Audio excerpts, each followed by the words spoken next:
మన టీవీ 5 ఏళ్లలో మన పరిపాలనను 7 భాగాలుగా విభజించవచ్చు. అది సుపరిపాలన ఆంధ్ర, సామాజిక ఆంధ్ర, మన మహిళ మహారాణుల ఆంధ్ర, అన్నపూర్ణ ఆంధ్ర, సంక్షేమ ఆంధ్ర, సంపన్న ఆంధ్ర, భూభద్ర ఆంధ్ర. అసెంబ్లీలో ఆర్థిక మంత్రి బుగ్గన తెలిపారు.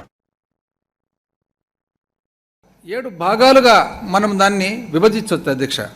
ఆ 7 భాగాలు కూడా ఒక భాగం తర్వాత ఒక భాగము క్లియర్గా ఆ విధానం ఏమి, ఆ పరిపాలన విధానం ఏమి, ఆ ఆలోచన ఏమి, ఆ ఆలోచన వెనకాల దానికి కారణమేమి, అయితే ఆ ఆలోచన పరిపాలన వలన యాక్చువల్గా రిజల్ట్ ఏమి, అవుట్కమ్ ఏమనేది కూడా నేను చెప్పబోతా ఉన్నాను అధ్యక్ష. ఎందుకంటే ఈ బడ్జెట్లో ఈ ముఖ్యంగా అవుట్కమ్ అధ్యక్ష, 5 సంవత్సరాల పాలన తర్వాత అవుట్కమ్ ఏమొచ్చింది అనేది అధ్యక్ష. అయితే ఆ 7 విధానాలు వచ్చేసి అధ్యక్ష, సుపరిపాలన ఆంధ్ర, సామర్థ్య ఆంధ్ర, మన మహిళా మహారాణుల ఆంధ్ర అధ్యక్ష. ఐ రిపీట్ అధ్యక్ష, మన మహిళా మహారాణుల ఆంధ్ర, అన్నపూర్ణ ఆంధ్ర, సంక్షేమ ఆంధ్ర, సంపన్న ఆంధ్ర, భూభద్ర ఆంధ్ర. మొట్టమొదటి అధ్యక్ష సుపరిపాలన ఆంధ్ర. పాలనా వికేంద్రీకరణ, గడప వద్దకే ప్రభుత్వం.